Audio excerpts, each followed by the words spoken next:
Hello, everyone. I'm Claire, and we're going to talk about the astrology for February 2026. Welcome, everyone. As you know, the chat over to the right-hand side of your screen is where you can interact with anyone else who's here, or me. You can ask me questions. As people know, I don't go over every single date, but if there is a date that I skip over in February that you really wanted me to look at, let me know in the chat. Announcements. I do still have 2 days, today and tomorrow, left of my discount code for the solstice season. The discount code is solstice for 12% off any of my services. SOLSTICE, solstice. I actually remembered this time. I also have a newsletter, and that's where you can keep up with all of my stuff. So sign up for my newsletter on my website, www.aligninglightastrology.com. And that is where I send out a once a month update on my events, links to all my past content or future content, dates of interest. And sometimes I write, sometimes I have things that I think are worth saying and sharing. Other times I don't. And one of those times was recently, my last newsletter. I didn't really have anything skillful to add to the moment, but I shared a couple things that I really like from other teachers. So that's my stuff. I'm still doing everything the same. I'm still working full time as an astrologer. Most of my client or most of my practice is with clients one-on-one. So I do birth chart readings. I also do personal forecasting for people because this kind of forecasting, it's so vague. It's very vague. It's more of a moon report than anything, with some other stuff sprinkled in. But it's so important that if you're going to get into astrology and really use it, and really kind of watch it regularly, to get a reading at least once a year if you can. Because again, the forecasting stuff gets really specific to your chart. I try to make as many caveats and nuances as I can known when things come up, but just know there's a ton of nuances here, a ton of caveats and qualifiers. I think that's it. I think that's all of my announcements. I'm going to do my usual structure of old business, dates of interest, overall thoughts for the month ahead, and then we'll jump into the details. So thank you for being here, everyone. Thank you for navigating another month with me. If you're here, let me know in the chat. Also, hit the like button for me if you can, and hit subscribe if you want to keep up with this. If you're enjoying the content today, um, well, let's see. So, I think dates of interest first, and then I'll start talking. So, there's a lot of things this month. There's a lot of activity, but there's also a lot of like planets coming into visibility, leaving visibility. So, on the first, we have Leo full moon. On the 3rd of February, Uranus stations direct. On the 6th, Mercury is entering Pisces. On the 10th, Venus is entering Pisces. On around the 10th of February, we should be able to start seeing Mercury rising in the evening sky out of the beams of the sun. On the 11th, Mercury is entering their pre-retrograde shadow time. On the 13th, Saturn will enter into Aries until 2028. On the 17th, we're going to have our Aquarius new moon, which this month is actually a solar eclipse on the 17th. On the 19th, Mercury is going to reach their furthest point away from the sun. So we should be able to see Mercury very well by the 19th. On the 22nd, we have a Venus-Jupiter trine. So that was one of my good news things for the month. On the 26th, Mercury is stationing retrograde.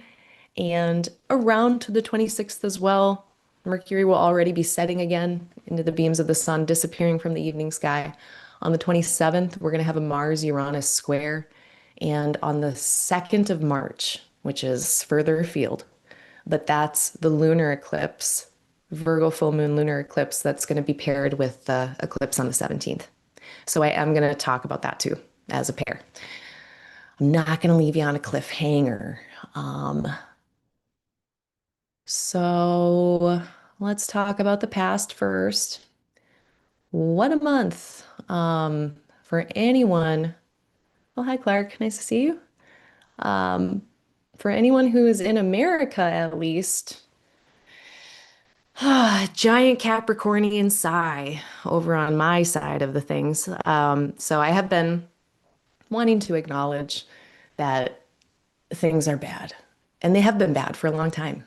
But now we're seeing, at least in America, we're seeing what has been done silently, but now very out loud. So I'm not going to try to get into too many discourses today, even though I really want to. I've been feeling pretty spicy this morning, but just to be frank and clear, Mars is currently on my stuff, and I can tell. And if you follow me online, I've been a little spicier lately, but I'm going to try to keep the spice to a reasonable level today. But know that like I talk about my politics here. I talk about my whatevers. I talk about my ideas, and I think I'm pretty open about that. But right now Mars is over my Venus, especially, which could get one into some little arguments. I've been pretty disagreeable today, which is fine. But yeah, also Venus is my ninth house lord. So Mars is currently on my ninth house lord. So the more I can keep myself out of trouble today, the better. Today is not good astrological weather for me to be picking battles. So I'm going to try not to. But if anyone wanted me to be spicier, it's just not in the cards for me today. I'm not allowed. I'm praying to Deneb El Gedi to keep my ass out of trouble. Um, I am tired. I think a lot of us are. In January, there was a lot of violence. I'm from Minnesota originally. I haven't lived there since 2009. I moved to Wisconsin in 2009. But it's been upsetting, and the frozen water is coming to Wisconsin. They're in Wisconsin. So, I don't know. I've just been having that heavily on my heart. Like I think everybody has been. And then like so January we had the Mars Sun Cazimi. And maybe this is my first astrological point. Mars Sun Cazimi. I talk about Cazimis a lot in terms of, that was not it. It's actually a few weeks ago. I talk about these a lot in terms of clarity, getting some kind of clarity around usually the themes of the planet that is joining the sun. So during a Mars Cazimi, we're going to get a lot of clarity around Mars topics. During a Mercury Cazimi, likely going to get more clarity around Mercury things, even like little Mercury things. Venus Cazimi, a lot of clarity around relationships or love or art. When we have a Mars Cazimi, clarity around Mars. And I think what we saw here, which was around the time when Renee Good was murdered, we were seeing this clarity of violence.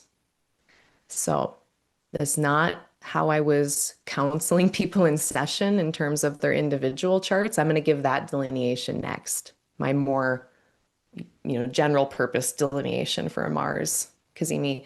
But I think also just, hindsight being 2020, just saying what I saw and the connections I'm making, we saw some clarity around violence, around police brutality, around government systems brutality. And all of that was very vivid around the first part of January. So I just want to speak to that. In terms of how I was counseling people on this triple conjunction, a little bit more tame. And we can take this same delineation for the violence that just went down as well, which is actually a little bit more disturbing when you think about it in that context. But I think for most of us, what this Mars Sun conjunction might have been about, yes, clarity around assertion, clarity around conflict, advocacy for self or other, clarity around motivation, clarity around where's your energy going and what is it doing. I wonder how many of us were having clarity around those things in January. And then it's also this rebirth moment, this seeding moment where every 2 years, Sun and Mars meet like this. The last time we had it was in Scorpio. And it's this seeding rebirth moment for Mars.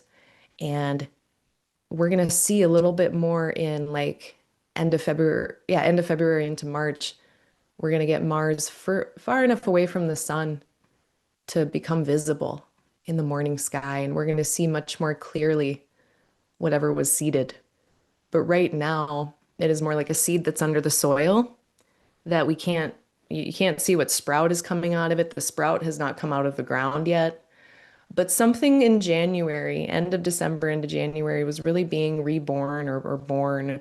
And we're not really going to see what that was, I think, in its full context or see really everything about it until March, really, when we get both Venus and Mars much more visible in the sky. So individually in our own lives, I think that that can be benign, neutral, constructive, even favorable. Um, but also it could be, in the case of communities in Minnesota, what is being kind of reset, reborn, seeded, this collective action, asserting, dealing with violence in this new way, or in a refreshed, reaffirmed way. So that was what I was noticing in January with some of those transits.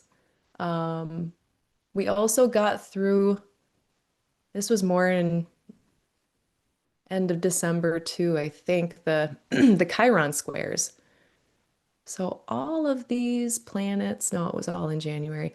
All of these planets in Capricorn had to move through this square with Chiron. That was not the greatest. I got sick. I was sick for the second and third week of January. I was supposed to go to a silent retreat, which I needed. I needed my little reset button there, kind of detox from society for 2 days. But I got really sick, so I didn't go. So that was actually my Chiron square situation, as I got sick. I'm fine now, but yeah, that was not. I was noticing a lot of things, especially on the internet. So this is like part of why I've been so activated. Because I'm on the internet. I just shouldn't be. I should just leave the internet. It's so funny, like not haha funny, but just like, I don't even know. Like the state of the world is so wild, and yet, the astrologers online still have the energy and the pep and vinegar to just beat each other's ass. Just, oh, it's been a spicy time on astrology internet. It almost feels like Astro Twitter again. It's been rough out there. And it started, we also got through these Neptune squares even before that. This was actually the last part of December. It was like the very last couple days of December. Mercury was running into Neptune. This was the first big kerfuffle. And then there was the heated rivalry scandal that all the astrology people know about. If you don't worry about it, it's not important. But someone very, in general, well respected in the astrology community got the most recent canceling treatment or whatever because of some comments they made about Heated Rivalry, which is a sexy show that I just started watching. And it is very heated. It's amazing. Highly recommend. But that was the Mercury Neptune Saturn square. That was not fun. That was the first thing. Then there was a bunch of violence, and then I got sick, and then everyone's been fighting online all month. Yep. So, and today even, I can tell Mars is in my first, y'all. I'm so I'm sure you can tell. I'm usually not like this. But yeah, also Neptune's now my third, so I need to get a handle on that. Sloppy speech. Um, but yeah, like Mars being in my first, I can definitely tell. Like I am quicker to act, I am quicker to say, just quicker to be in general with Mars in my first. And I've been feeling a bit more irritation. There's been some more irritable mind states coming in and out of me with Mars in my first. I'm sure anyone who's an Aquarius rising can relate, or anyone who has Mars in their first in their natal chart. Yeah, a lot of irritation. Just going online, just everywhere I look around. There's just something to be irritated about. Now, another way I can think about that I have been thinking about that, is the way that Mars can prod. And Mars has this, it's almost like the same nature of a square, right? These square points in the natal chart that are the goading points. The angles are said to be goading. And a goad is like a pointy stick that you would like poke a cow with so it would walk. And so sometimes when I'm feeling martial energy, I think, oh, I'm being poked, I'm being goaded into something here. And then I can decide, what I want to be goaded into. But usually into a writing prompt that I will then privately put away and never share. So that's been my month. Those are a lot of my old thoughts. Did anyone have any interesting things in January? Put it in the chat if you feel like sharing. It was, yeah, collectively just an incredibly difficult month. Not an easy month at all. And I don't think I could have predicted that. I mean, I saw the Pluto stuff coming. So that's what we're kind of finishing up now. We're still in, I think. But yeah, I don't think I could have predicted just how intense this month was going to be. Definitely not chill. But yeah, when all these planets march through Pluto, so first it was Mercury and then Venus and Sun and Mars, they've all done their transit through Pluto here. And it is done now. They're all separating. So that's great. But yeah, as of January 30th, a little tired after all that. So glad that's wrapping up. Hello, everyone. Whoa, so many people. Hello, Alma. Hello, Brooke. Hello, Cranberty. Nice to see you. Yeah, we're gonna have there's a few nice things in the month ahead. So this is a good segue into talking about the month ahead. Similar to how we had a lot of planets moving through a certain transit, this month we're gonna have planets moving through Pisces that are gonna make a trine with Jupiter. So Mercury is going to make a trine with Jupiter. Venus is going to make a trine with Jupiter. Eventually, the Sun will. So everyone's going to make a trine with Jupiter eventually. So that's a more sweet, easeful, stable kind of parade. The parades we've been having, I have not been a fan of the last like four parades. The Neptune Square, the Chiron Square, the Neptune Saturn Square, the Chiron Square, the Pluto things. I'm ready to not be doing those types of parades. So we're gonna have a nicer one. Yeah, I'm very much looking forward to that.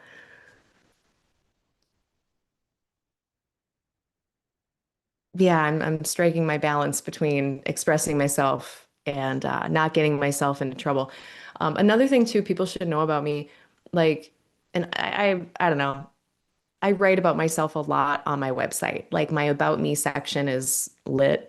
Um, I've written a lot, but in my birth chart, I have Mars ruling my third house of speech, and Mars is in Scorpio in the 10th house of public stuff in a day chart. So this is partially responsible or reflecting this that I'm doing right now. I'm speaking and it's getting shunted up into my public life. I'm publicly speaking. So that's one delineation of the Lord of my third being in my 10th, regardless of what planet it is. The fact that it's Mars and Scorpio in a day chart ruling all of this is probably why I'm sweating like Robin Williams and I have to take propranolol to be able to publicly speak sometimes. Yay, day chart, Mars and Scorpio. But another thing is I have to be really careful. The times when I have not been careful with my speech, I have gotten so burned. Like I notice and I'm jealous. You can probably sense the jealousy. Or envy. It's envy. Other people and their beautiful charts with their benefics, ruling these things and benefics in the 10th or whatever. You have more leeway. You have more wiggle room. For whatever reason, some charts, some people, they're going to get away with more and they might even be praised for saying certain things. I do not have a chart that operates like that. And I can only touch a hot stove so many times before I'm like, oh shit, I need to actually abide by the Kathavada Sutta for the rest of my life, which is it's a Sutta on right speech, which I am not doing well at all today. But yeah, I gotta be a little bit more careful than the average bear. So for whatever that does to help explain.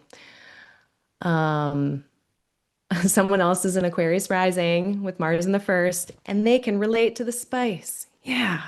Man, if people have this like for their whole life, I mean, I have written so many essays so quickly, and that is a Mars and Aquarius. Like, just like, yeah, I can think of a thesis for why I'm going to argue about this. There's good things about it, but yeah, I need more time to work with it than 6 weeks every 2 years. Yes, we're done with the Pluto parade. And then lastly here, thanks for the great comments, everyone. Someone had a bit of a crying spell on the 2019th through the 24th. A lot of things releasing, backed up feelings about current political events. Better out than in. Better out than in. Yeah, I can't remember what days I was going through my calendar, and there was one day too. I don't remember what the transits were, but I just made a note that said cried a lot. That was my note for the day. So, oh yeah.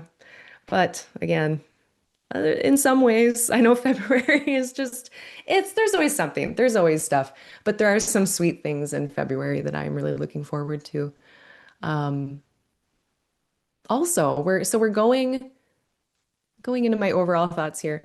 We're starting off the month here with a lot of fixed energy, and it's going to be changing more as we get into February into more mutable type of territory. We're going to be getting a little less Aquarius, fixed energy, a little bit more mutable. We're going to get Saturn moving into a cardinal sign. So if things kind of feel a little we're on a holding pattern, or, you know, any feelings, if there are any, of stuckedness, at this point, as January wraps up, I do wonder if just these planets getting into more mutable cardinal energy as February progresses, if things don't change, shift around. It could also be pace of things speeding up, especially with Saturn going into Aries. So some of this might help a bit of any stuckedness, but it also will probably spur on a bit more change to deal with. Logistical stuff. So in terms of the Mercury report for February, any logistical things, I would get them done in the next handful of days, the first week of February. We're gonna have Mercury. I know they're coming out of the beams. They are combust, but they're coming out of that. And they're in Aquarius, and Mercury does like to be in Aquarius. They like to be in an air sign. They're right now accompanied by Venus, which is nice. I'm gonna put my logistical, mercantile, buying, selling, communicating, listening, speaking, writing, all of those Mercury things, travel, electronics. I think that's gonna go better before February 6th. After February 6th, we get a Pisces Mercury. And everything in Pisces is ruled by Jupiter and Cancer right now. So not the worst, but we are getting them with Rahu. So already Mercury in Pisces, not as easy to do, not as straightforward to do logistics or buying and selling or communicating. And Rahu just confuses that further, or distorts that, or corrupts it in some way. So I would say get your Mercury stuff done before the 6th. When it comes to the moon in the month of February, the beginning and ends of fixed signs are pretty tough for the moon. We're going to be having the moon, when they go into fixed signs, the first thing that they're going to run into is a hard aspect with Pluto and Mars. In the beginning of the month, it's Pluto and Mars. At the end of the month, then, or it's going to be more Mars-Uranus square, but throughout the month as well, like the end of fixed signs, then the moon is going to be square Uranus. So there's some hard aspect for the moon in fixed signs dealing with Pluto, Mars, and Uranus. So that's kind of rough. So moon and beginning, end of Leo, Scorpio, Aquarius, and Taurus in the month of February. A little rough. Um, there's going to be a Mars-Saturn mutual reception once Saturn moves into Aries. And then we get Mars moving into, or Mars being in Aquarius. We're going to have a short time here where Saturn is in Mars's sign, and Mars is in Saturn's sign. And they are connecting with each other by a sign-based sextile. And so I would expect things, especially between the Aries and Aquarius parts of our chart, to function a little bit better together than they might otherwise. And so February 13th until March, what is it? March 1st? February 13th to March 1st, we're going to have this nice mutual reception. March 2nd, yeah, February 13th to March 2nd. And it's like Mars and Saturn stuff being more constructive, being less destructive. It might be a good time to work on any pushes of organization, of any kind of group collaborative work that you're doing as a group. Might go better between February 13th and March 2nd. So that was something that when I was working on some elections for people in the first part of 2026, I used this.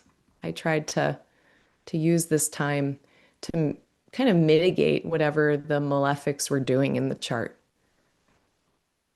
So that's worth noting. That makes things run a little bit more smoother than they might otherwise this month. We're going to have a parade. So our next parade is going to be the Rahu parade. So in general, now we're going to have all these planets that just moved through Pluto. Now they're all going to move through Rahu, the North Node. North Node. The North Node increases. So each of these planets will go through here for a few days. They're going to have an increase in whatever their significations are, or an amplification of whatever their significations are. And also, second option, Rahu North Node confuses or corrupts. So they make things confusing. So each of these planet significations might be, very extra, but maybe confusing, maybe unwieldy for a few days. When Mercury goes through Rahu, maybe it's a lot of emails, too many emails.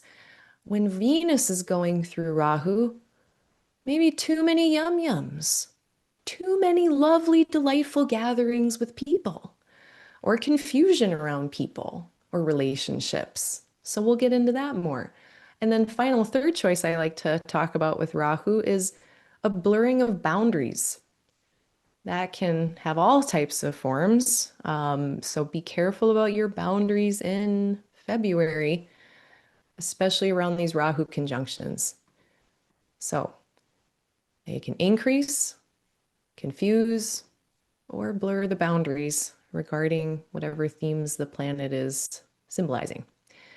So we'll be talking about that a little bit more with each planet.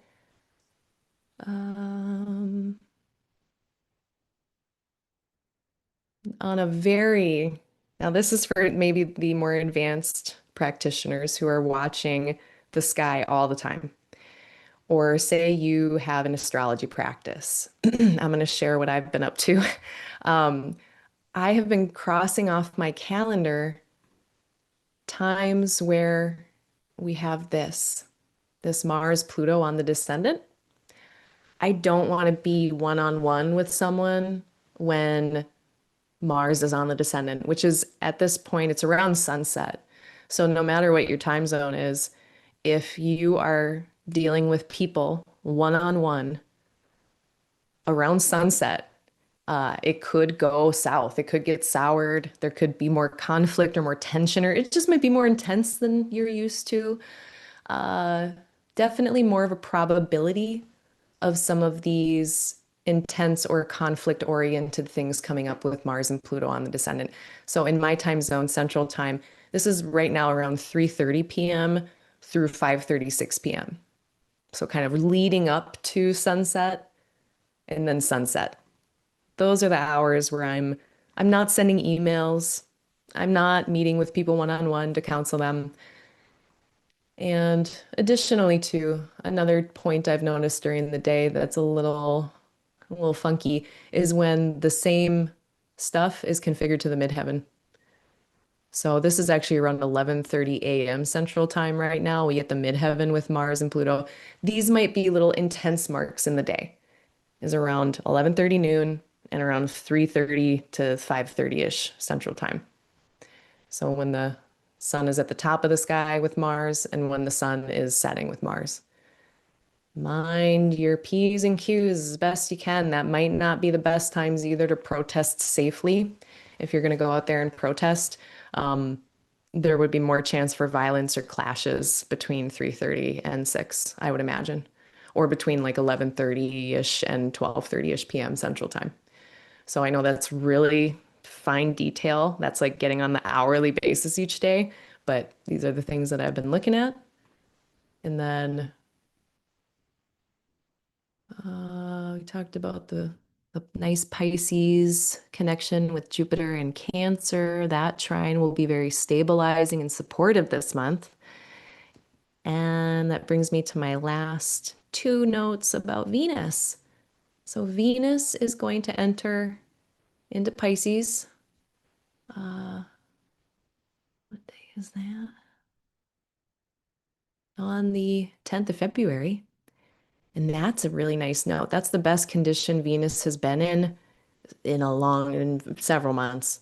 So I am looking very forward to having Venus in Pisces exalted. Starts February 10th, goes until February. Yeah, my software is still broken. Still need to fix it. Till March 6th. February 10th until March 6th. We're going to have Venus in really good condition for the most part, and they're going to be seeing off Saturn.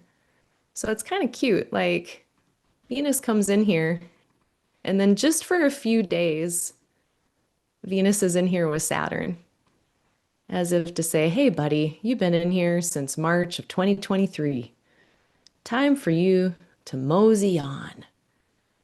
So just a few days of them together, and then we finally get, for the first time since March of 2023, we can have a Venus and Pisces time without Saturn there, which is going to be great. And then if we can wait until July, next year, next time we have Venus in Pisces, we then also will not have the nodes in there anymore. So Pisces is clearing out. We got Neptune out of there. We're going to get Saturn out of there. We're going to get the nodes out of there. And then we're really going to be able to lean into such nice times with Pisces, Venus. So I'm looking forward to all of that. And final point. So what I learned this month, so I realized, and I've talked about this in the past with the visibility of planets, um, the convention of 15 degrees and the beams of the sun. And anytime a planet is within 15 degrees of the sun, they're said to be under the beams. Now, that's not the same as their visibility necessarily because we know planets like Jupiter and Venus are so bright that they'll show up even when they're within that 15 degree. Like maybe we can see them at like, just making a number up, like at 12 degrees away from the sun, or even 8 degrees away from the sun or something. So they don't necessarily need the whole 15 degrees, even though I'm still going to use that as a symbolic interpretive principle. If I had the technology, which I do, the technology is going outside at night and looking at the sky. What I'm going to be doing is seeing in February, when can I see Venus again? When is Venus showing up? Because it's probably going to be earlier than that 15-degree mark. So let me actually see. What is that? So the 15-degree mark is actually going to be more around, uh, that's not right. Can I do math? That's 13, 14, 15. So like the 15-degree thing, that's not till March. But like if we do a short or a smaller orb, so like one of the medieval orbs, that's what I was learning about this month is like the medieval orbs of planets. They're a little smaller for Venus. So maybe in February when Venus gets, 8 degrees or so away from the sun, go outside at night after the sun sets and see if, we'll have to check and see if we can see Venus in the evening sky. And this is also going to depend on your location on the globe, your conditions, like what your horizon looks like, if there's a mountain in the way. I don't know what to do then. But yeah, the whole visibility thing. it's really good to go outside and just check. And I'm going to be doing that in the month ahead. So that'll be my little homework project. I think those are all my general points. I think I'm ready to get into the details. Before I do, are there any questions or any particular days anyone wants me to cover?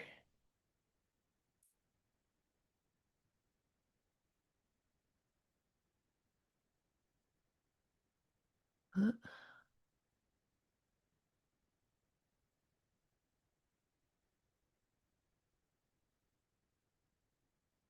All right. So the first of the month, we get a Leo full moon.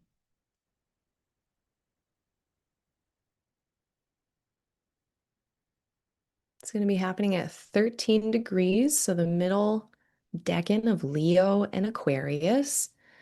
Obviously, the ruler of this moon is not in very good condition. The sun is in the last place it would like to be in Aquarius, so it's not super resourced, not resourced in alignment with what it would like.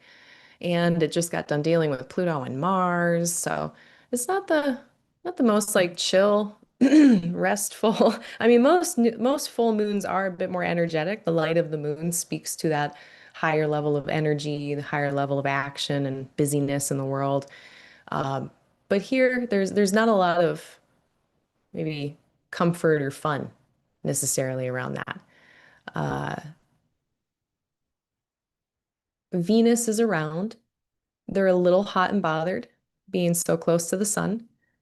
Venus being in an air sign and a daytime sign.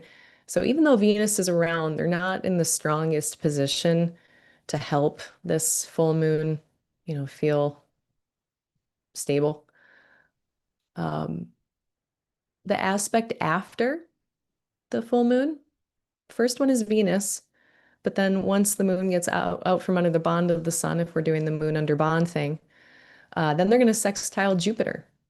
So then, while the full moon itself might feel a little intense or high energy, or there might be just a lot of busyness or action around, Venus is here to help stabilize a little bit. But then, even more so when the moon kind of moves on the day after.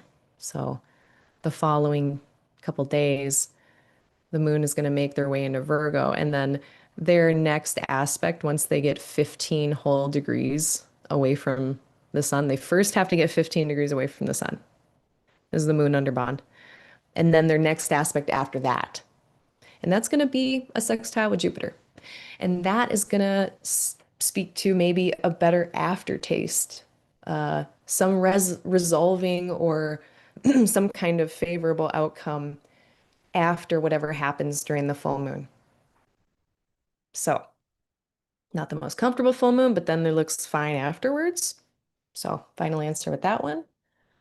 Of course, it also is a culmination of action or activity over the last 6 months. If you can think about 6 months ago, we had a new moon in Leo, and it's 6 months now, the clock away from that.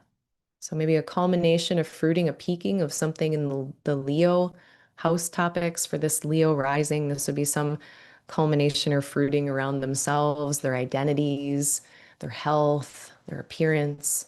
Something about that might be coming into fruition, being illuminated, being realized, maybe even after 6 months of something on the way there.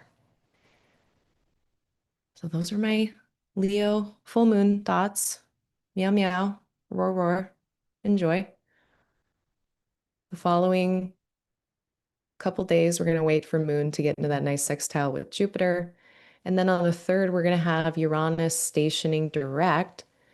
And that also means that I mean, even now, they're pretty much stationing, uh, not moving. They've been at 27 degrees. They've been at 27 degrees, 28, 27 arc minutes. They'll be there for a few days. So really, we're in it now already.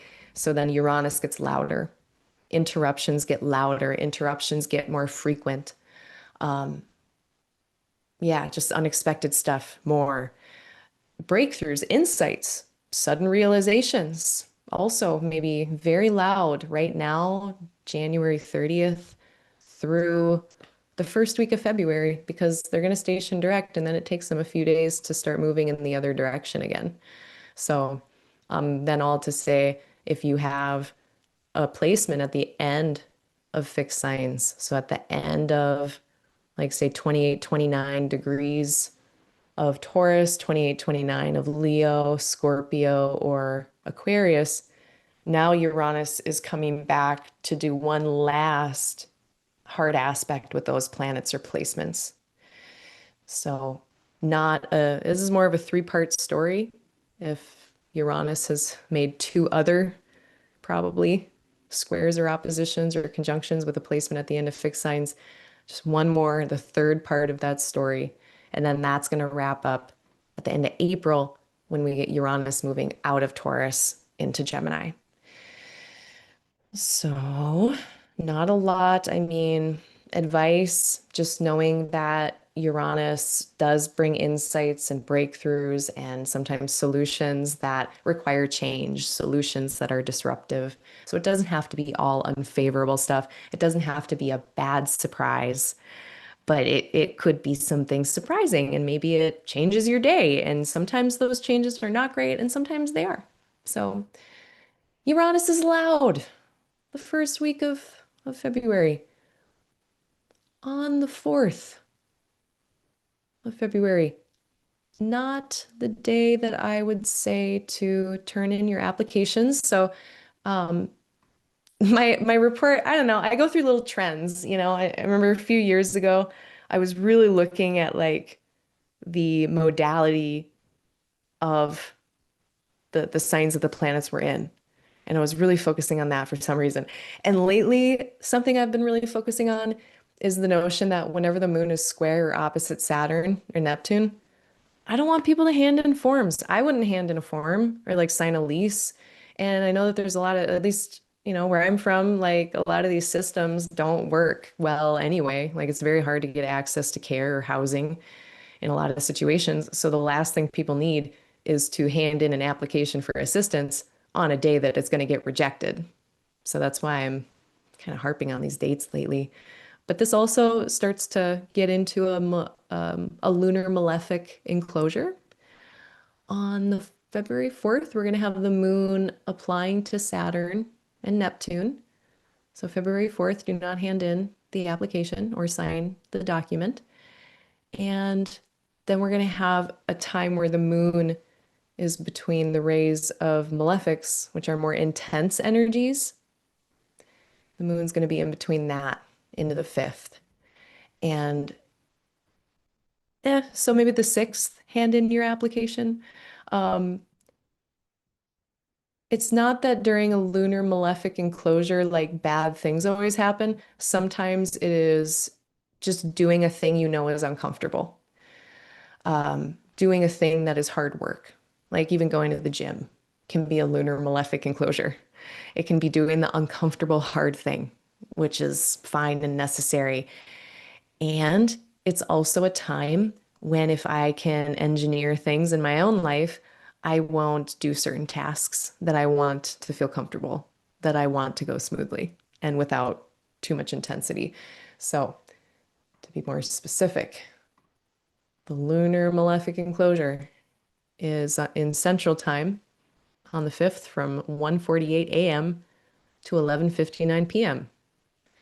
So about very early in the morning uh, to midnight. Is that? Yeah, that's correct. So pretty much the whole dang day. And then Universal Time, the malefic lunar enclosure, the time of less ease, is Universal Time from 7:48 a.m. on the 5th until the next day at 6 a.m. So not going to sleep through as much of it, but those are days where I want you to take a little bit more care of yourself on the 5th and the 6th. And the further east we go, it's more in the evening. The difficult time is in the evening into the 6th. Then on the 6th of February, Mercury is entering into Pisces. So, yeah, a little conflicting information here because, well, the first week is the good week to do Mercury things. The first week of February, that's the week to do your little details, collect your receipts for taxes, send the message, do the things. And the moon is in kind of crummy condition for a couple of those days. So both things are true. On the 6th, Mercury enters Pisces until April 14th. Mercury's gonna be here for like 2 months because they're doing a retrograde. So, uh, yeah, it's just gonna be a lot of that for a while, and that's okay. But that's starting on the 6th. Mercury in Pisces, they can do a lot of cool things. So any planet that is in a sign that it is in fall or detriment, there are going to be challenges, there's going to be difficulties, like I'm going to use those words. And if you have that in your natal chart, you will have your whole life to work with it, and you're going to find really special things that that planet can do that are favorable, constructive. So one of my favorite examples I give a lot is the scientific illustrator who I've met two of them who have Mercury in Pisces, and they take a big academic paper and they can turn it into a picture or a graphic or a visual.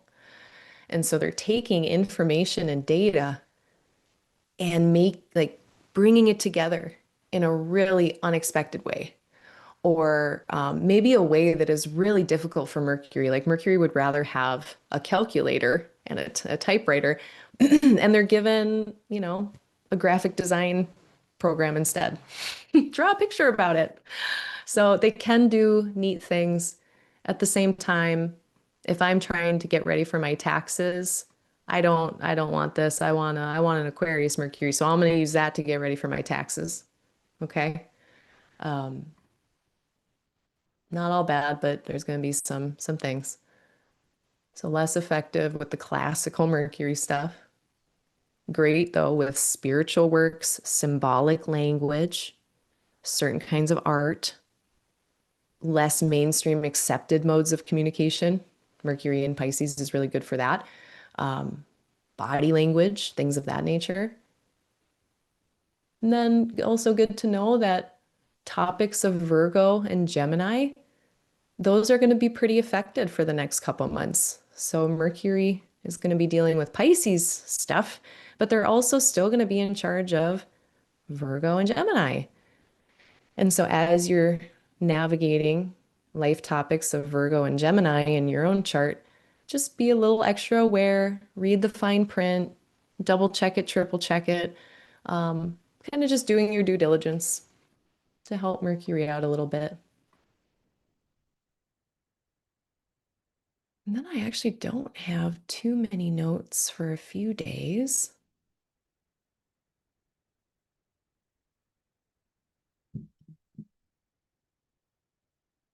And the next thing on the 10th, Venus is going to enter Pisces. We talked about that. Now, Venus is in really good shape, and that, similar to what I was just mentioning, okay, Venus is in charge of a couple places. So starting on February 10th, now matters having to do with Pisces, but also Taurus and Libra. These life topics would go better theoretically. So for this theoretical Cancer rising, their 11th house of friendship, those topics might go better from February 10th to March 6th. Also, for this theoretical Pisces rising, fourth house topics might also go better. So, family, home, living situation. So, pushing ahead if you're working on any of those topics with Venus in good shape.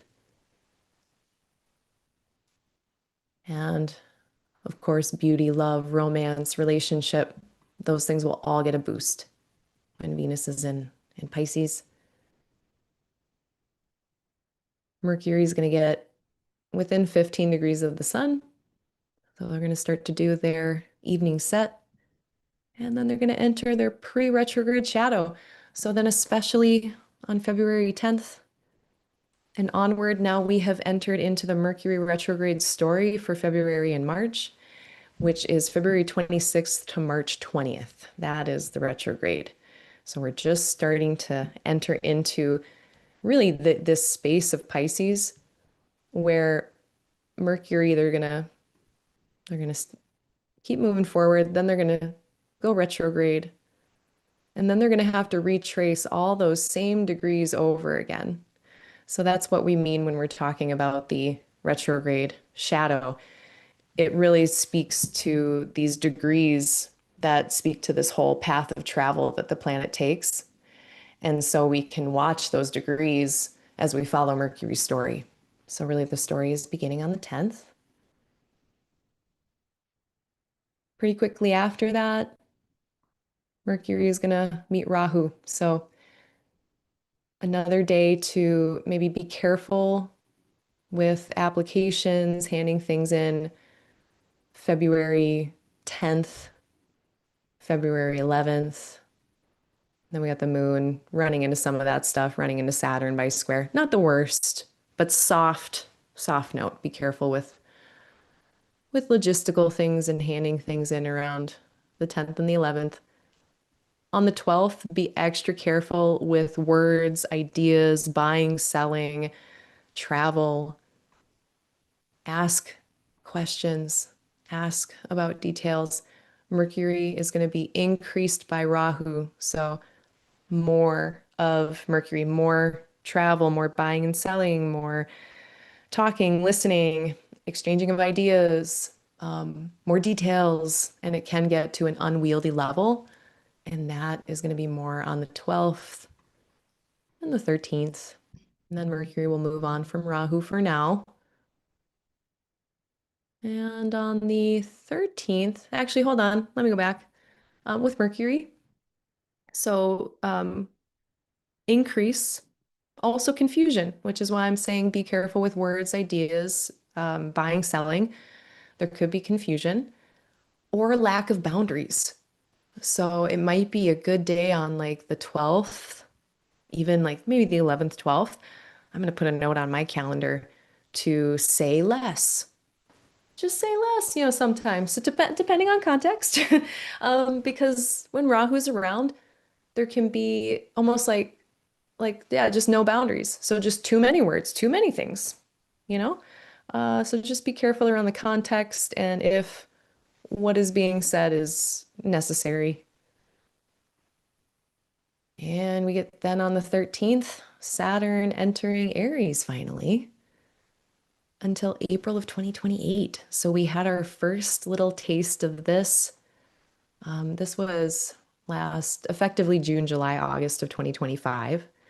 We had Saturn dipping into Aries for the first time. Now, I don't remember if I linked it below, but if I did not, I will after. I have made 3 videos about Saturn and Neptune doing all this stuff. So definitely go check out those videos. We've got Saturn and Aries content, Saturn and Aries rising sign horoscopes. I also made a video relating when Saturn is in Aries, what aspect they're going to be making. Say if you have a Saturn in Sag or a Saturn in Capricorn, those are different Saturn and Aries transits entirely. The square is going to be harder. So it's these nuances that matter. But I made a whole video about that. And then I also made a third video that looks at Neptune coming into this place. Saturn Neptune conjunction as well. So check out all of that content. I've got timestamps. Yeah, if you want to skip around, but a lot of good information in there. I'm going to keep it brief here, but congratulations to all the mutable signs. When Saturn gets out of there, then not only is Pisces going to feel a little lighter and less encumbered, but also Virgo. Virgo is going to be free of this opposition. Gemini and Sag are going to be free of a Saturn square with that. So I think the mutable signs, and if anyone has planets or placements there, this is going to be a nice shift probably in some ways. Neptune also out of these places. So hopefully more clarity in the mutable signs moving forward for people. I've already had just ridiculous stuff happen. Like I just in the last like 24, 48 hours, I found out that I have like an old like retirement account thing from one of my old pharmacy jobs that's got some money in it that I'm never allowed to touch until I die or something.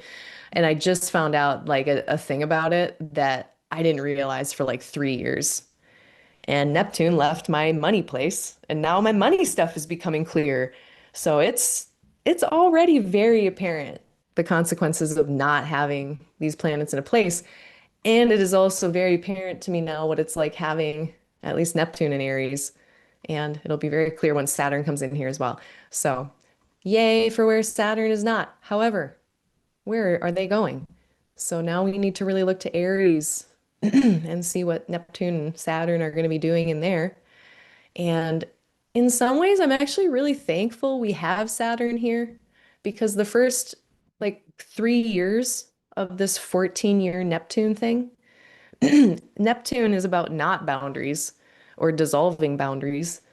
And Saturn, I think, in some contexts, will help us to make sure that doesn't get too loosey-goosey, you know? So a good counterbalance to say, okay, well, maybe still some boundaries though. Maybe still some rules though, not just a total free-for-all. So I'm personally a little relieved to have that Saturn influence here to guide me in my first few of the 14 years of Neptune. But now Saturn's going into Aries, and so they're going to be bringing, so I'm going to do the whole Saturn spectrum. So constructive, Saturn being a functional benefic, um, commitment, structure that's healthy, healthy boundaries, self-respect, having a container. Saturn is experience that one can only get over time. Saturn is hard work over a long period of time. Saturn is taking on responsibilities, being accountable, having a discerning, thoughtful, deliberate, critical eye. All that's great. Elders, the maturity and the wisdom that they have, being an expert or a master of something because you put in the long time to have that expertise. All of that is Saturn. In the ancient texts from like Dorotheus, if Saturn is in a nice configuration with Jupiter, sometimes that will speak, or if Saturn's in really good condition, that'll speak to someone who's in charge of a lot of things, in charge of buildings, waterside properties, being tasked with a lot of responsibility, but then within that, a lot of authority, essentially. So, yay, Saturn stuff. But then also, and then some of that's kind of just neutral as well. The difficult side of the Saturn spectrum is going to be long-standing difficulties, any kind of burden or duty, especially ones that you have for a long period of time. It can be chronic health challenges or anything that's chronic. They can be delays, they can be obstructions, barriers, rejection, loss, and death. So, not great in a lot of ways. And there's so many qualifiers and there's so many nuances to this based on your birth chart. So, if you are a day chart versus a night chart, that's the biggest distinction. So, if you're a day baby, you don't have to worry about anything. You're going to be fine probably for the most part. You will survive and, you know, you can get your people talk about Saturn giving a gift at the end of a transit. If you're a day baby, sure. Maybe there's a gift at the end of your Saturn transit. Or if you have Saturn in really good condition, I have seen Saturn, even in a night chart, when they are in domicile, say in the 11th house or 5th house or something, where they're made to be kinder. Even in a night chart, a really well-placed Saturn can sometimes show up in these very constructive ways. But for the folks who have a night chart or a very difficult place Saturn, I'm not going to be telling you that there's a gift for you at the end of this. And if I'm thinking about this, 2000 years ago, they're kind of like, well, are you alive? Did you survive? And also, if that's where you are, like that's how I feel about some of the ends of like Saturn through my first, Saturn through my 12th, even when they were in domicile and I was a day chart, harrowing experiences that I cannot believe I survived. And if I am at the end of my Saturn transit, whatever it is, And the only thing I feel like is, uh, well, I guess I'm alive though, so that's something. Not a gift. Not gonna call it a gift necessarily, because I feel like it just dismisses the shittiness of it. Um, and then also, Saturn is really hard work. So if Saturn gets to the end of a transit for you, end of a sign, and they give you a quote unquote gift, if you had to work really hard for it for those 2.5 years, I'm not calling it a gift. I'm calling it the consequences of my actions, and sometimes favorable consequences for favorable actions, for skillful actions.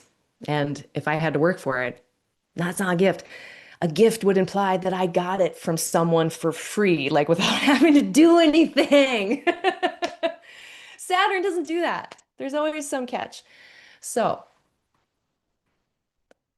that's as spicy as I'm gonna get on that. I could be more spicy, because I find that it works a little bit, that statement, the Saturn and the gift giving.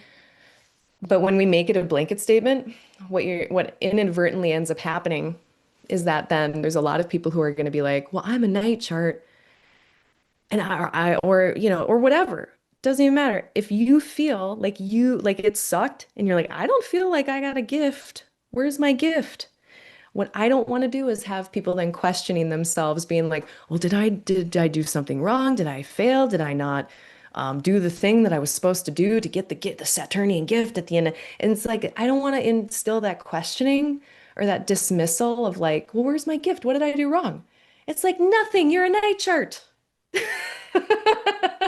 did great. You're here. You're doing great. So, yeah, how do we kind of talk about these nuances, the spectrum of possibility that Saturn can be very cool sometimes and also can just be the worst. So, and it matters finally. Okay, yeah, Saturn doesn't love to be in Aries. This is going to be hot and bothered Saturn, overly dry and rigid Saturn. Also glad Neptune is here to kind of break up what is going to be a very dry and rigid Saturn. But it does matter, like, what is the natal part of your cycle. If you have a Saturn in Capricorn, you're going into a square. That's more of it's like the growing pains part of a cycle where you have to make adjustments. It's the 7 year itch. It's the whatever you got you here is not going to get you there. It's whatever you've been ignoring for 7 years. Now you have to deal with it for sure. Versus people who are going into their Saturn trine, I'm going to give you a little bit rosier of a delineation. So there's so many little things to consider. But good luck, everyone. I'm really hoping that, with Saturn in Pisces, we've had 2.5 years to think about what it's like to, I guess, have structures and boundaries and containers that are a bit softer. And that's going to be helpful and skillful in some ways and others not. When I think about Saturn as like authority figures, people who are like enforcing the law, enforcing the rules, Saturn in Pisces is an authority person that's kind of soft. When Saturn gets into Aries, Valen said, is hard on offenders. And we all know that people are confused in American government about who the offenders are. It's just whoever the people in power think are offending something. And Saturn's not a it's a harsh authoritarian kind of vibe. And if you have this in your birth chart, I'm not talking about you.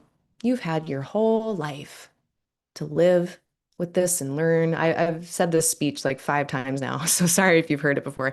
But it's like it can be a lot of constructive outcomes. I always mention quick to be accountable, quick to be responsible, quick to do something about things in a serious way. There can be a lot of cool stuff with Saturn and Aries. And reading the room, if people don't have a good relationship or understanding or awareness of what punishment is, when Saturn, who I feel speaks to punishment sometimes, when they get into Aries, like it's so much harsher. And so I'm a little concerned about that. And I think we're going to see it in different scales. We're going to see it individually. We already have. We saw it last summer. And it can be the way that different activist groups get on each other's ass about how they're doing activism. They can be being harsh or hard on someone that you're in a comment section with. And it can be the people who are in power being extra harsh. So let's watch it from February 13th through the end of the month and just see what that's about. Notice in ourselves what's going on and what's going on around us. Because, of course, the chart doesn't just speak to you and your psychology, it also speaks to external people, events, rooms that you find yourself in. And now flip that coin over. If Saturn is responsibility and duty and obligation, pretty passive in Pisces, much more active in Aries. So maybe a really constructive thing that this could be would be people taking that accountability, that responsibility, and being way more action oriented with it. Instead of just dreaming of the best way to do it in Pisces, in Aries, we are taking the actions, we are doing the thing. And so that could be really, really good in terms of just being action oriented versus passive. So a few little thoughts, so much more in my other content about this, but yeah, we need to kind of have both. It's likely not just going to be one thing. Most transits come out in a number of ways. If you're paying attention, they're going to come out in endless ways. Um, Let me see if there's any questions about that, and then we'll get into some good news. We'll talk about the Pisces, Venus, Jupiter trine.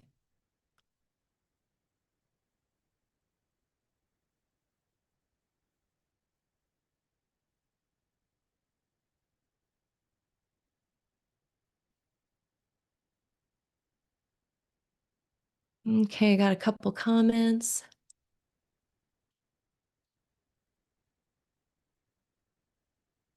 Yeah, January was tough. Someone's saying better Rahu than Ketu. Oh, it depends. It depends. I'm so biased. My bias is that I have my moon with Rahu in my birth chart, and I don't like it. Oh, I don't like it so much. But no, it really depends. And taking kind of this traditional Hellenistic standpoint, benefics with Rahu can sometimes be a good thing. And even in the, I think more in the medieval tradition, they even start to get even positive about like Venus with Rahu. So it could be some cool things, or Venus with North Node, and likewise Ketu or South Node with malefics with Saturn or Mars, that decreasing of malefic energy. Sometimes that's a functionally favorable benefic thing. So it's not as simple as just like Rahu, Ketu, you know. Okay, maybe I am a bit black and white that I'm pretty skeptical about him. I'm not like an evolutionary astrologer that has a, I don't know, definitely more of a favorable kind of positive thing around the nodes. I definitely lean skeptical. So if that's not you, you can listen to the evolutionary people. But yeah, I got to tell this example. It was such a good one. This was, it's a thing about the boundary thing with with the North Node. So this was last year when the North Node was in Aries, and I was at a festival and there were all these tents set up. And like let's say there's like these tents set up in a grove of trees. And we were all there for like 4 days of the this longer thing, or like the first 2 days we were all there in this kind of configuration, tent, tent, tent, tent. On day like 3 or 4, some fifth person shows up and they put their tent right in the middle of like everybody's tents, like touching, like tent to tent touching. And it was the day that the moon had met Rahu in Aries. And I laughed. So I went from being irritated to just laughing because I'm like, of course, when the moon is with the North Node, we're going to have this blurring of boundaries that happens. And then someone just totally lacking all social awareness plunks down their thing in the middle of everyone's thing. That was I had heard like, and even in like the story, the Geotish story of like the dragon that is trying to get the immortal elixir, but they're told, no, this is not for dragons. You can't have it. And they trespass that boundary. They're told no, and they do it anyway. And then they get their head chopped off. So in the story, like I feel like there's such this thing about boundary blurring and transgression. And then I have seen it just so vividly in my own birth chart and this 10th example, which was so vivid. So it's just one of the few, like there's several things with Rahu and Ketu that they do, but the blurring of boundaries and often like I have a hard time outside of Buddhism, outside of the Buddhist notion that, this idea that separation is an illusion. We're all one. I can get on board with that lack of boundary, but in the material relative world, I have a hard time imagining a situation where blurred boundaries have been a positive thing for me. So I'm definitely, yeah, skeptical.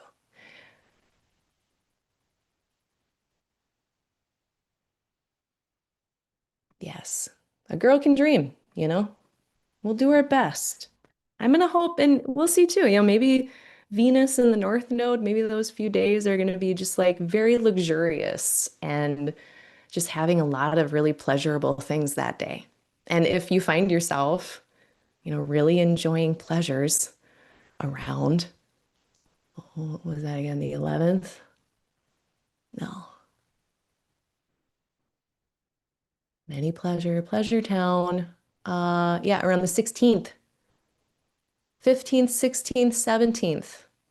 That's when Venus is going to be with Rahu. So if we are going to see like a favorable, cool version of this Rahu stuff, it's probably going to be with Venus exalted. So worst thing I can think of is just overdoing it and getting a tummy ache. Just eating like too many yum yums and getting a tummy ache. So do your best or getting a hangover because you partied too hardy.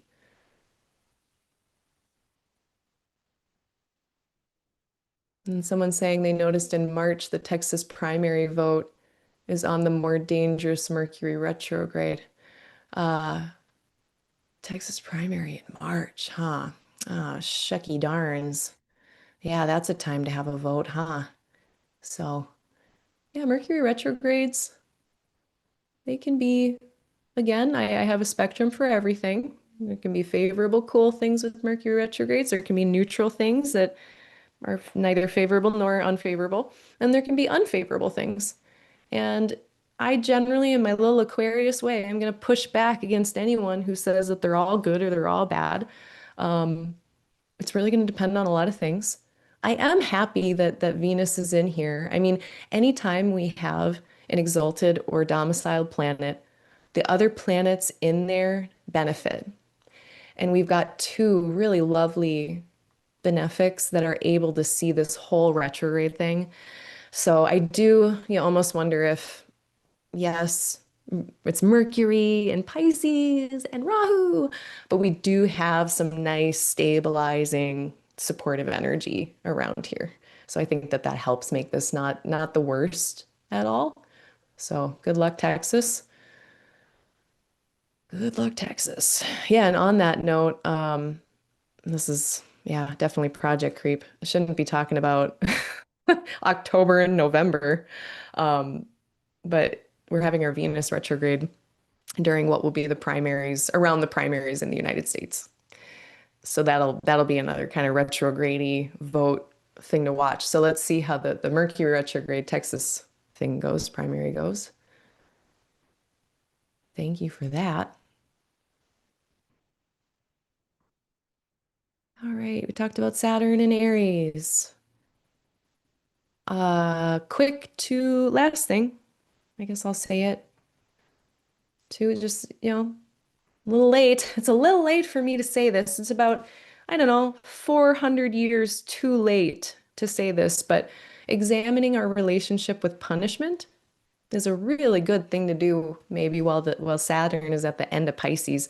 These next couple weeks, really good to interrogate our internal perceptions around punishment, why we look to that as a response for certain things, what it does, what it accomplishes, what it doesn't accomplish, what context could it be appropriate or not, and even if it was, in what way, how is punishment or not uh, affiliated with repair, which is different, or accountability, which is different and not the same as punishment.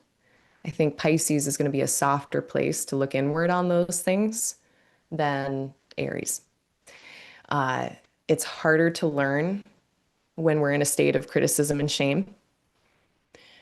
And that's going to be harder in Aries, I think. So if we can, at this point, get a little handle on our ideas around punishment, that's going to help so that we can not be too quick to be critical of ourselves or others when Saturn is in Aries, not too quick to get into contempt. And then I want to also call upon, this is something I brought up in my last office hour, the immovable wisdom king. So this comes from Alexandra Kane, and I'll put the link here in the chat. I'll put it below after because I forgot. But they did this quick little piece of writing that really reminded me of what a constructive Saturn and Aries could look like. And I'll just say a little paraphrase from Alexandria Kane's writing here. They talk about in Japanese esoteric Buddhism, there's a fierce figure named Fudo Miyu, the immovable wisdom king. And Fudo Miyu teaches us to sit inside the fire, but do not be consumed. Bind the chaos, cut through delusion. So Saturn, who is usually the lord of Aquarius Capricorn, the lords of restraint, the lords of being patient and reserved. What when they're inflamed and on fire and there's fire all around them and there's action and everything's very fast? We can still channel whatever Saturn is and that have that be almost a separate thing from the environment Saturn is in. So then how do we sit inside the fire, not be consumed by it, bind the chaos, cut through delusion, and hold steady when inflamed? That is, I think, a really good image that I'm going to try to hold on to for the next 2.5 years. So I wanted to share that. And I thank Alexandra Kane for being such an excellent Substack. What a great writer. And yeah, I just really love their work.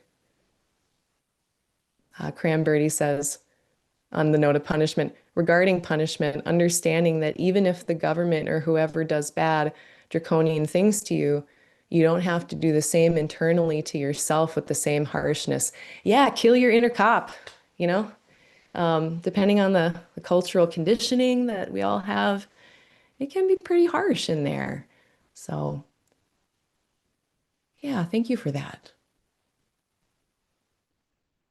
All right, so moving on. We are going to have a Mercury Jupiter engagement. That's gearing up on the 13th. That's going to perfect on the 16th. And so this is our first, this is very nice, our planet of communication who in general may be having a time in Pisces, but there's going to be some nice days for them between February 13th, 14th, 15th, 16th. They're going to be running into Jupiter and things might go a little better. So within this more difficult window for Mercury, maybe the 13th, 14th, 15th, go a little, 16th, go a little better than expected. Requests may be more likely, especially like the 13th, maybe not the end of that, but like 13th looks like a good day to make a request potentially. Um, with any kind of bringing together of smaller details into a larger plan, that works better around February 13th to the 16th. Being able to, yeah, coalesce, make things coherent. If you're writing a paper, you know, putting together the paper into a different paragraph form or structure. So being able to have that Jupiter ability to make things make sense, have meaning, be coherent together, really working well with the smaller details. That's very nice. More forgiveness in conversation, more goodwill, more benefit of the doubt in conversation, February 13th through the 16th.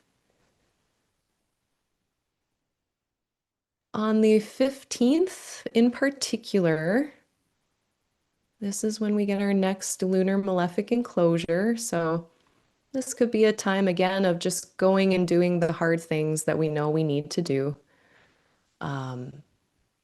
Can also be not the best, most comfortable time to embark on a thing that you want to be easeful, like a date. So maybe not February 15th. And shoot, that's right after Valentine's Day. Okay, I totally forgot about Valentine's Day. Um, I usually don't celebrate it. But let's see. What's the report looking like? Usually I do a little report on Valentine's Day. It's just okay. It's not my favorite. We have a Capricorn moon. They are in contact with Jupiter, but I've noticed that that's not enough. It's not enough for a Capricorn moon to be beheld by Jupiter. It helps, but still tough. Square with Chiron. Um, I don't know. Do your best, but the 15th doesn't look any better. So, Malefic Enclosure is going to be specifically from Central Time at 12:32 a.m., so the wee hours, through the 15th until noon on the 16th. So that's when there's difficult weather. And then Universal Time, we've got 6:32 a.m. to on the 15th until 6-ish p.m. on the 16th. So just all day on the 16th. And then if you go more Eastern global time zones, this patch of weather that's a little less comfortable is going to be more in the afternoon into the evening on the 16th. So, not the most easeful, not necessarily a bad time. Again, these can be just moments where you're doing the hard thing, going to the gym, collecting your receipts for taxes, you know, but it's also leading into an eclipse. So, just kind of a difficult couple days potentially. And I mean, again, making some comments that really relate to my last office hour. Even if there's like a little storm passing through, we don't have to internalize it. We don't have to say that that's going to be us. Some people love to go run out in the rain and dance in the rain. Some people love thunderstorms. Some people have anxiety during thunderstorms. So I'm gonna go with the generally most like colloquial agreed upon, like what most people find favorable or unfavorable. But I'll just say like maybe malefic enclosures for you, you're just again like doing chores. Um, but it also is not the best time to do a soft thing that you want to go softly and easily. So not the end of the world, but just know what kind of weather you're dealing with. We have our Venus Rahu conjunction that's happening, like this interesting note of potential pleasure or indulgence. And it's happening at the same time as an eclipse. So then we get to our eclipse on the 17th. And this is another one that, similar to the last lunation before, like it doesn't look that comfortable, but there's a decent aftertaste on it. So there's like some aspects that come after the eclipse that aren't so bad. So we have it at the very end of Aquarius. Mars is right there in tow. The ruler of this eclipse is Saturn, who is not doing super great. But as we can see, we've got this interesting mutual reception between Saturn and Mars, which makes me feel like this eclipse is more functional. Something about it operates or ends better than you think it would. If things are being seeded into being, or things are, I guess being born around this time, February 17th, yeah, there might be something a little bit more functional than we would have thought otherwise with this guy. And go slow, I would say. Ask a lot of questions, whatever's going on around the 17th. Saturn is in a place that goes way faster than they want to go, and Neptune could possibly create some confusion or lack of clarity. So, this is where if anything is beginning around February 17th, read the fine print, ask questions, don't run into anything too quickly. And if someone else has a sense of urgency about something, you do not have to listen to it um, necessarily. So just make sure the pacing is safe. Anytime there's an eclipse, it's like a new or a full moon, but a more extreme version, a louder version, a more vivid, kind of high contrast version. So here we're getting beginnings and endings like we have every month, but here it's a bigger deal. It's a bigger beginning and ending than we're used to. And it also speaks to the 6 month eclipse clock. So perhaps 6 months ago, something was going on or really active or busy, and now it's coming to a close and getting ready to reset into something new. So let's say we have a theoretical uh, Aquarius rising, and maybe they've got this eclipse happening in their first house, a great beginning or ending around self, identities, health approaches, how one approaches their appearance or their wardrobe. They could be getting rid of split ends or old wardrobe things. Um, that would be like a boring version of this kind of a intentional cutting away so that we can start something new. But yeah, look at it as beginnings and endings, but ones that might be a little bit more potent, a little bit more meaningful.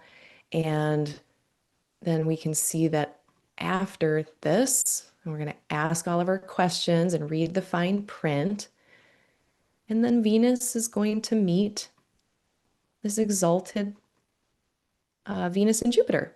So this was the more positive, favorable note that's right after this eclipse. So if the eclipse itself feels a little intense on the 17th, know that the next couple days are way different vibes, more comfortable. A little less like air signs. Air signs can be so intellectual and mental. And so if you just notice a like very active, busy mind on the 17th, that could also be a sign of just the intense experiences happening in air versus when the moon gets into water, the couple days after, we'll be able to drop more into the body, I think, and get out of the head as much.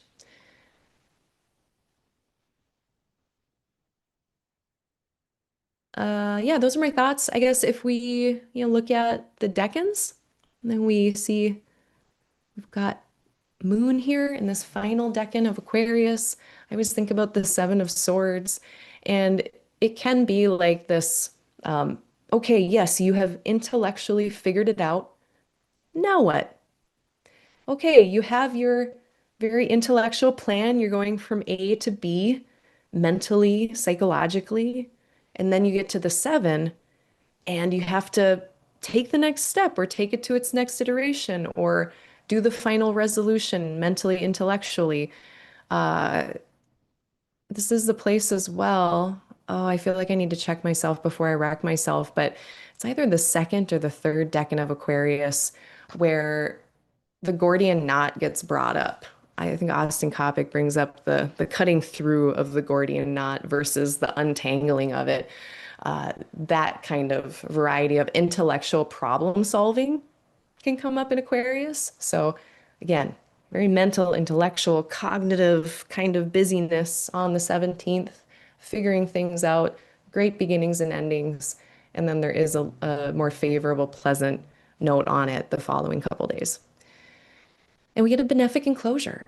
So this is a time where the moon is hugged between more stabilizing, easeful, favorable feeling rays.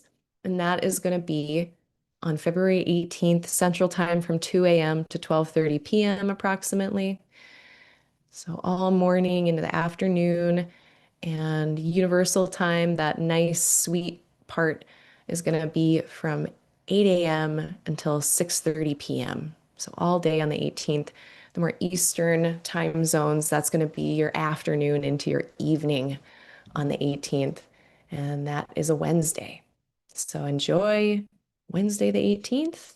And these can be times during a benefic enclosure of the moon where either things go better than you think they will, things go more easily, smoothly, are more fun and pleasurable, they turn out well, or I have had difficult contexts, and then a benefic enclosure of the moon will come, and I'll get a temporary relief from that difficult context or situation.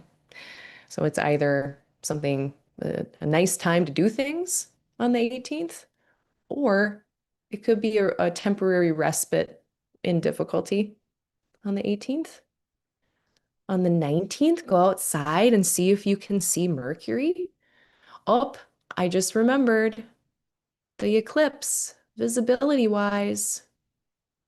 It's not actually going to be visible in North America. It is going to be visible in the southern part of the globe. It's at 6:01 a.m. Central Time, around noon Universal Time on the 17th. We have that solar eclipse, and it's going to be visible to southern countries in Africa, southern countries in South America, Antarctica, the Pacific, Atlantic, and Indian Oceans. That's who can see the solar eclipse. So I will not be able to see it, but maybe some other people will be able to. And then we'll be able to see Mercury very much by the middle of the month. On the 19th, well, on the 19th, we get the moon running into um, Saturn and Neptune. So be careful on handing in your applications on the 19th.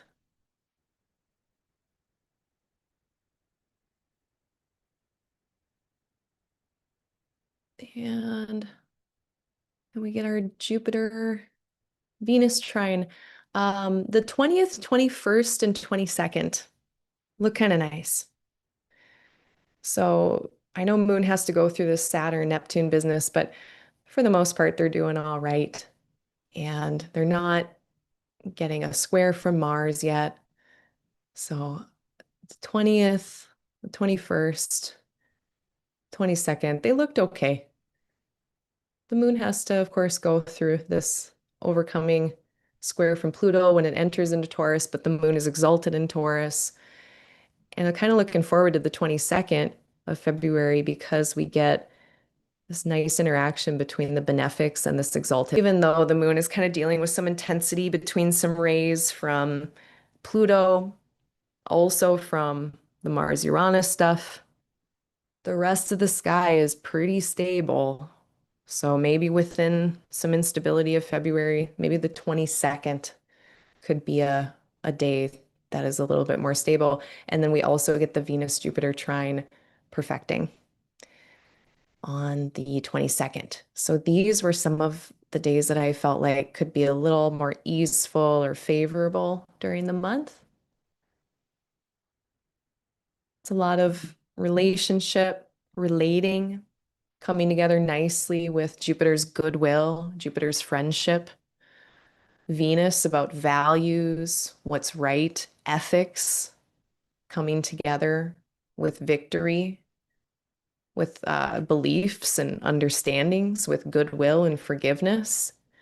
So I don't want to like assume that there's going to be a higher probability of like justice being served, but if I was going to look at a day, I mean, I would like to see Venus and Jupiter here. It could also be just a lot of idealism, just a lot of feelings of like, well, a lot of good like visionary kind of things or feelings in terms of thinking about a future and how good it could be and the vision of a future. Um, Especially with beliefs and ethics are getting involved. Maybe a really good time to imagine a better world on the 21st, 22nd. We're gonna be really good at that. Looks like a good time in general to have a lunch date, meet with people, connect with people you love.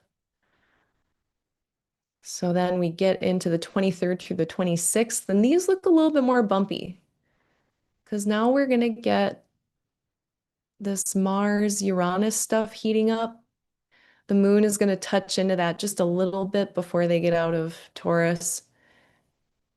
But then really like the 23rd, 24th, 25th is leading up to this Mars-Uranus square, which can be notes of Mars trying to act. Mars, when it gets from point A, they want to go from point A to point B pretty directly. That's what Mars would like to do. And here they're running into some interruptions, some um, challenges, which this could be, maybe February 25th, 26th, 27th. Um, Throwing rocks into the gears of the machines that be, gunking up the gears of evil, whatever you can do to get in between violence and what it's trying to do, to the best of our ability. So this is at, best.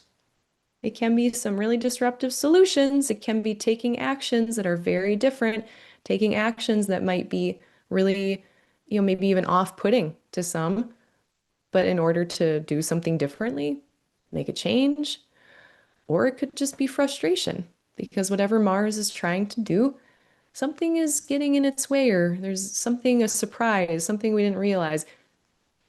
Again, there can be breakthroughs, but mostly it can be, just that the actions are getting hampered in some way. So do your best with that. It can come out in so many ways, either favorable or unfavorable. It also is just kind of it's an intenseness with this because squares are potent.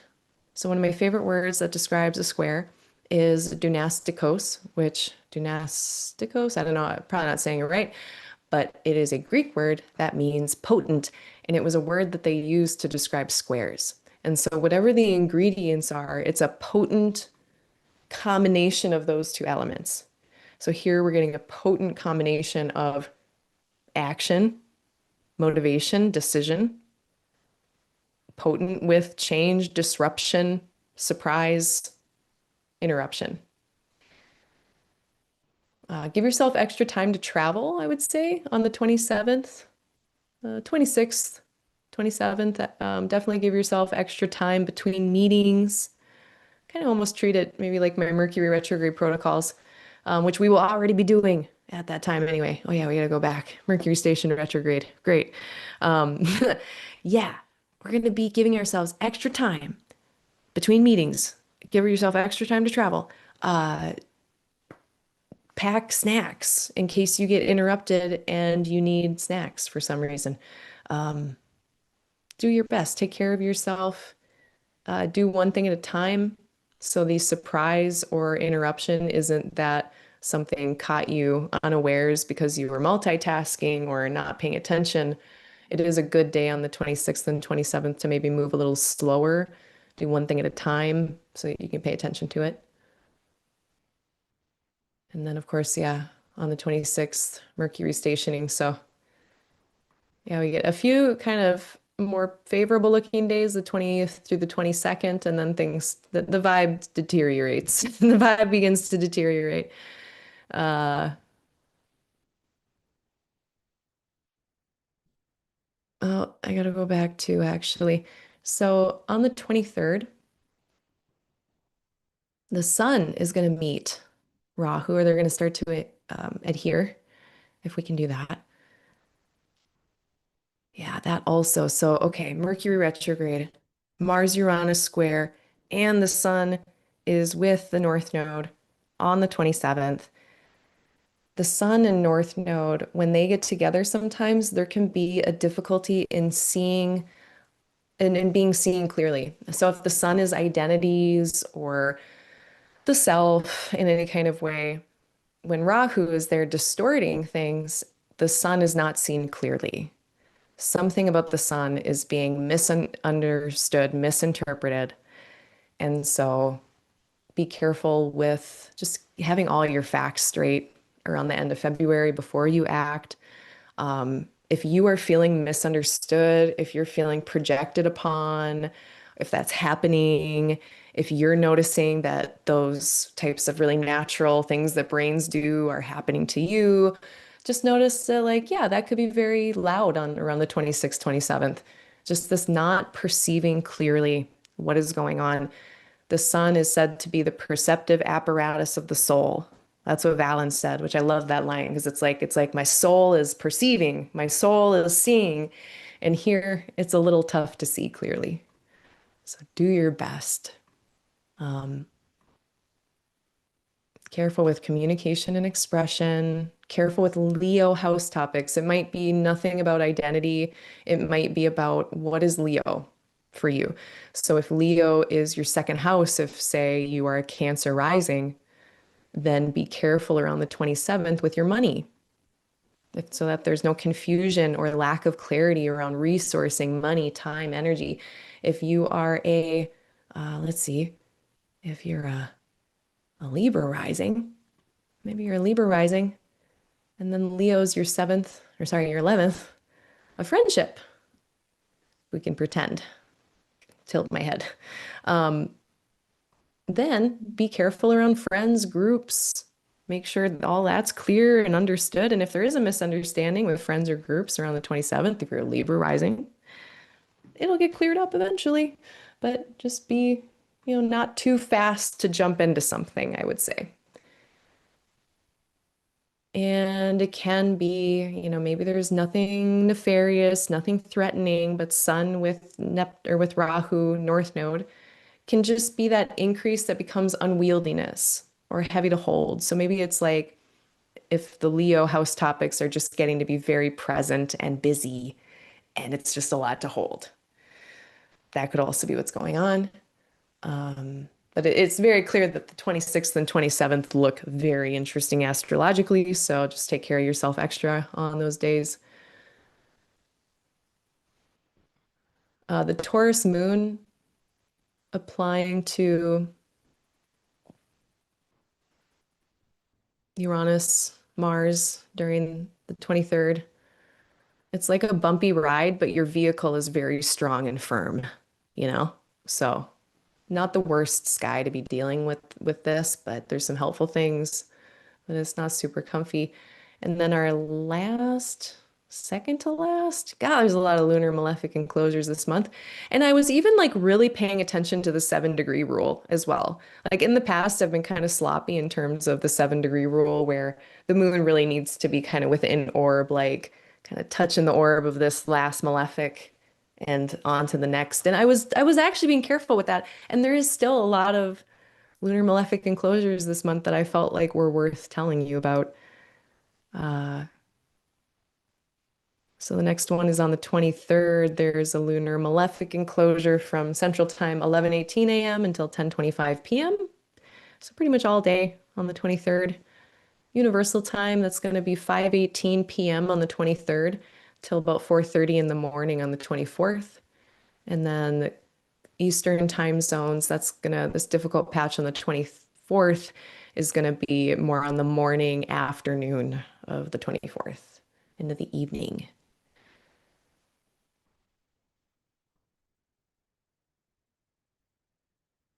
On the 25th, I would be careful about handing in, nope, just kidding. Next one of those is gonna be, oh no, would be the 25th. Yeah, on the 25th, be careful about handing in documents, making requests. Then we get the 26th, 27th, when all the action is happening. We got a lunar malefic enclosure on the 25th, Central Time, about 5 p.m. until 1:30 a.m. on the 26th. Universal Time, that lunar malefic enclosure is going to be from 11 p.m. until about 7:30 a.m. on the 26th. So the evening of the 25th and to the 26th. And for the more globally East time zones, that lunar malefic enclosure is going to be more in the morning, afternoon, into the evening on the 26th. Yeah. And then we come back to that Mars-Uranus square, and that pretty much wraps up the month. I would say Mars-Uranus square starts to cool off. I mean, most considerably by March 3rd, but even like March 2nd. There's some degrees between Uranus and Mars, but definitely by March 3rd, the Mars-Uranus square will then be over. Um, so March 3rd, by the time we are having this eclipse, at least the Mars-Uranus square will be over. And then we're going to have a lunar eclipse in Virgo. That's going to be March 3rd, or sorry, March 2nd. And this one is going to be visible in Eastern Europe, in Asia, Australia, North America, South America, the Pacific, Atlantic, Indian, Arctic, and it's like everyone apparently somewhere. And if you look at, I have the link. I love time and date for these things. They're a pretty solid website. It gives you a little map of who can see the eclipse or not, and a lot of people can see this one. So we can actually watch it if you want to put yourself out under the baleful rays, if you're like me. But then let's look at this a little bit more specifically. Oh no, it really is on the 3rd. I don't know why. I think that might have been a typo. I think I put the 2nd maybe in my newsletter. Sorry about that. Uh, yeah, it's on the 3rd at about 5:37 a.m. Central Time is when it peaks. And so this is going to highlight and illuminate very loudly whatever's going on in the Virgo part of your chart. So in this theoretical Aquarius rising, the moon is going to be illuminating things to do with taxes, debt, shared resources, other people's resources, including time, money, energy, skills. It could be illuminating things around inheritance, end of life planning, or the topics of death. So I don't expect death. Don't go there if you're an Aquarius rising, unless, of course, the context is there. But most times it's not that. It's the 18,000 other things spiritually, psychologically, emotionally, financially, and legally that happen around end of life management and planning. Lots of choices here. So if you have a collaboration, dear Aquarius rising, maybe that shared effort will be illuminated around the 3rd.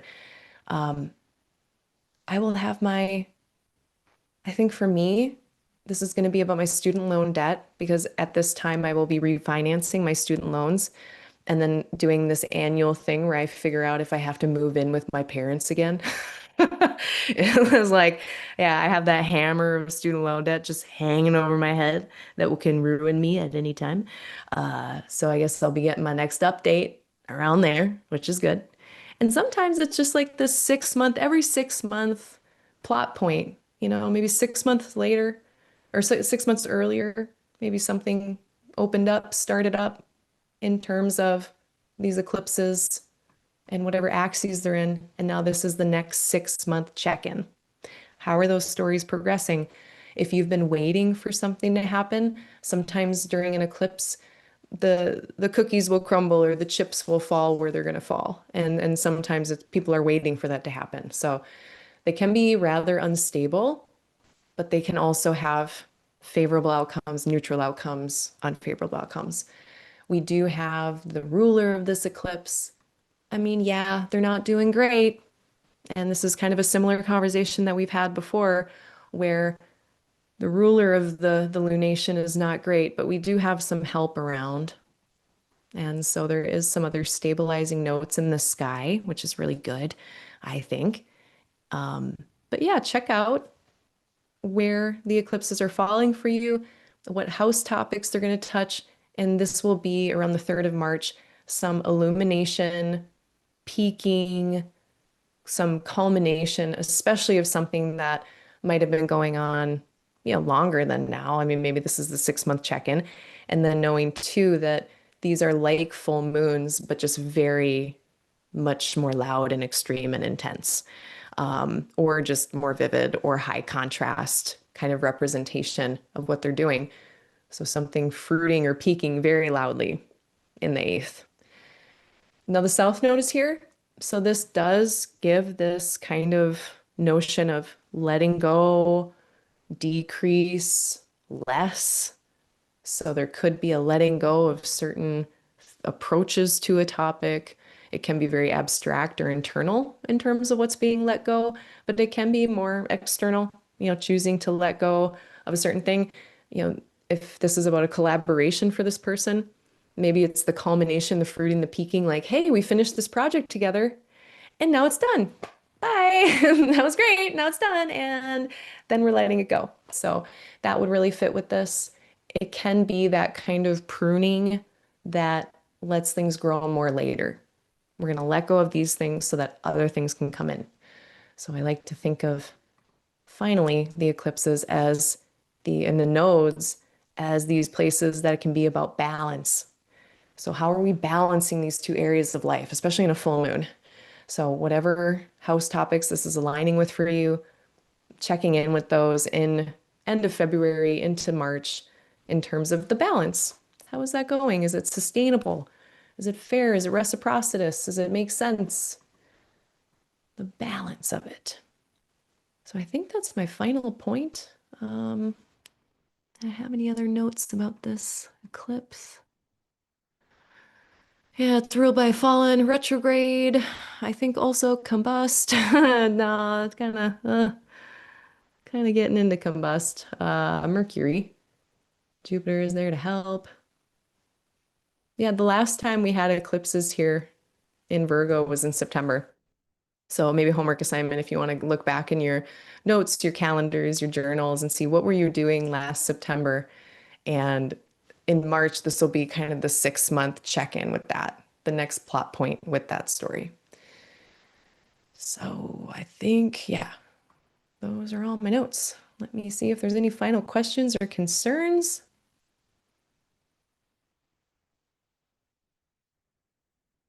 Everybody has to drink when they say baleful rays.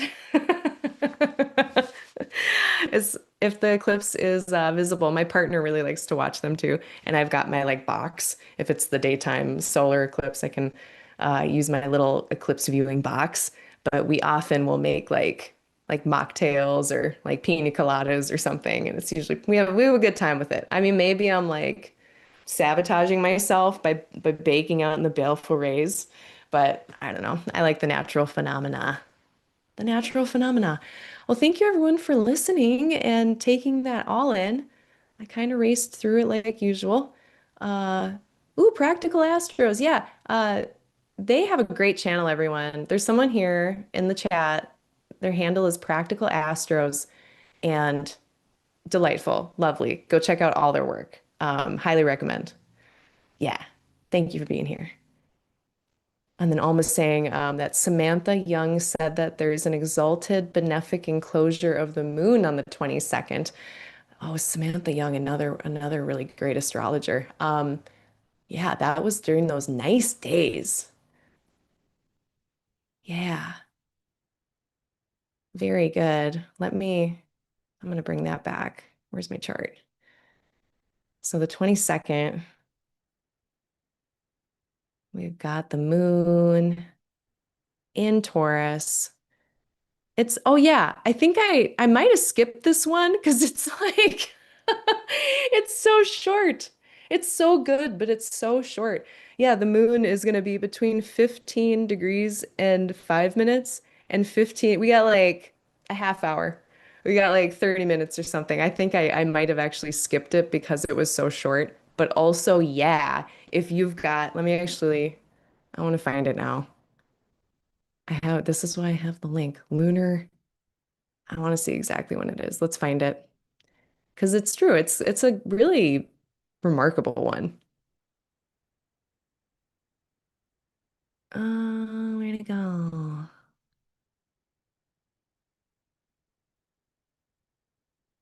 Yeah, okay. I want to show you. Astroseek.com. Thanks, Peter. As always. I think this is in Universal Time, but this is the one. February looks like 23rd at, oh no, it'll be the 22nd in our time zone. But Universal Time, 1:55 a.m. to 2:31 a.m. And so I'm gonna switch it real quick. Where's my time zone? because it is a half hour. But you know what? Maybe people have like a good half hour to enjoy this. That's going to be from, oh gosh, I'm so bad at military time. 12 minus 9, 7:55 p.m. to 8:31 p.m. on the 22nd. Enjoy. Make dinner. Go order a sandwich during that time when the moon is between 15:30 and 15:51. That's when you order the sandwich. Final answer. Thank you, Alma. I'm glad we went back and we did that because that is a really extra sweet one. And is that is enough, that is 100% enough time to order a sandwich. Totally. And eat it and enjoy it. Um, that's the teensiest window. It's so funny. I love it.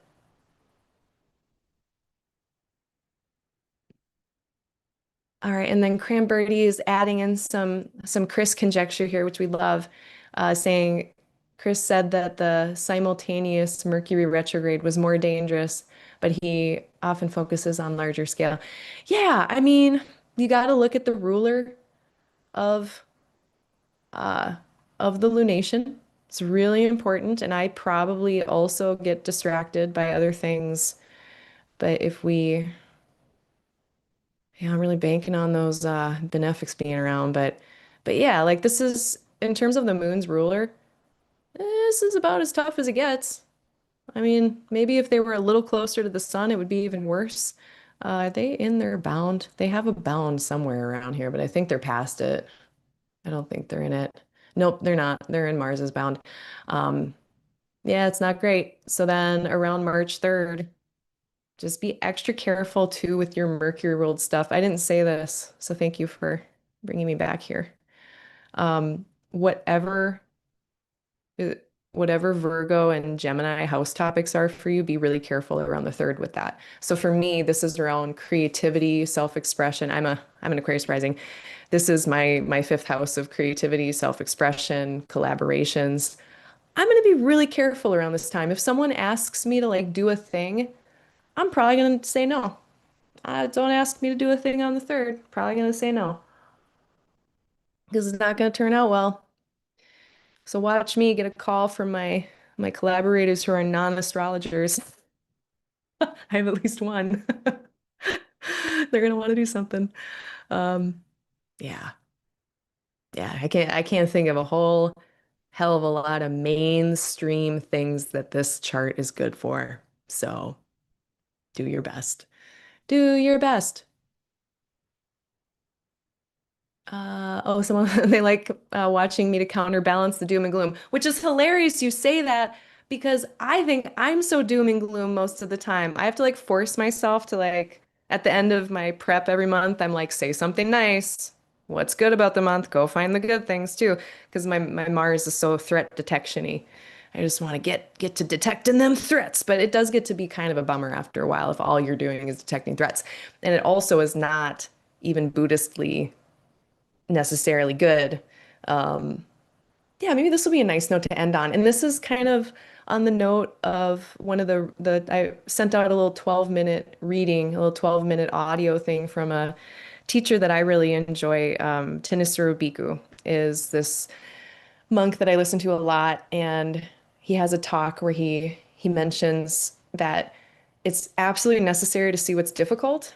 Like you have to see the harms in the world and the suffering so that you can be clear about it and address it, and that seeing the suffering clearly is not meant to be a standalone thing because it gets too depressing. It can lead to nihilism if you're only seeing clearly what is wrong. Then that needs to be paired with a mind state that's said to be more, it's that clarity, but then confidence that comes with knowing that you understand and then that there are ways to move through what is difficult. And there needs to be that clarity and confidence and hope. And it's hard to find resourcing solutions, hope, if I'm not giving some happy transits. or some helpful ones like the trine of Jupiter and Venus. Like, so it is good for me to be balanced from a psychological perspective and a Buddhist perspective and a practical perspective. I have been, I don't know, I have been accused recently in the last year, at least a couple times, of being too harsh. So I shouldn't laugh. Um, but I'm trying so hard to be balanced, and it's hard when, yeah. I mean, the weather report, same thing. It's good to know when there's going to be rain so you can know what you want to do with that. Maybe you can use the rain to your advantage, like if you're a farmer. Um, yeah. Anyway, I'm rambling. So Neptune is in my third house. Can you tell? I can. The boundaries are gone. Come back, Saturn. And I hope everyone has a great month ahead. My next thing is going to be the Q&A, and that's going to be on, when is that going to be? The 12th of February at 7 p.m. right here. It's the second Thursday of every month, and it's at 7 p.m. Central, 8 p.m. Eastern. I have a few questions queued up right now already. People have been sending me some really good questions this month. I'm going to be talking about mutual receptions, when someone has an eclipse in their solar return chart. So someone has that upcoming eclipse in their solar return chart, and I'm going to talk about it. How people experience Mercury in Pisces. We're going to talk about that a little bit more. I think that was it so far. So that's on the itinerary for the next question and response time. Practical Astro says that Hope was also in Pandora's box. That's right. I love that so much. Because like the box opens up and then like all the bad stuff comes out, but then there's also hope in there. Ah, so good. Yeah. Thank you. That's so beautiful. That's a beautiful note to end on. That's a perfect note to end on. Thank you so much, everybody. Take advantage of my discount code. And if my prices are too large, I have a sliding scale, and a lot of people qualify. So check out my sliding scale. All of that info is on my website, and I have kind of a secret menu option of lower prices if my prices are too high. I don't want that to get in the way of people having astrology. So I do birth chart readings. I do more personal forecasting, very personal forecasting if you get certain types of readings. And I also do tutoring, really loose mentoring. If you need someone to talk to, bounce ideas off of astrologically, check in with techniques. And I'm not opposed to even looking at your own birth chart in the tutoring or mentoring sessions.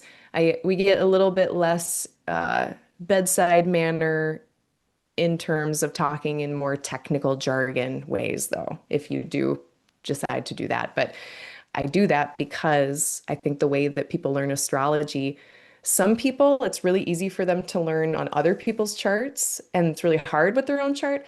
Other people, really easy for them to learn astrology with their own chart before looking at other people's charts.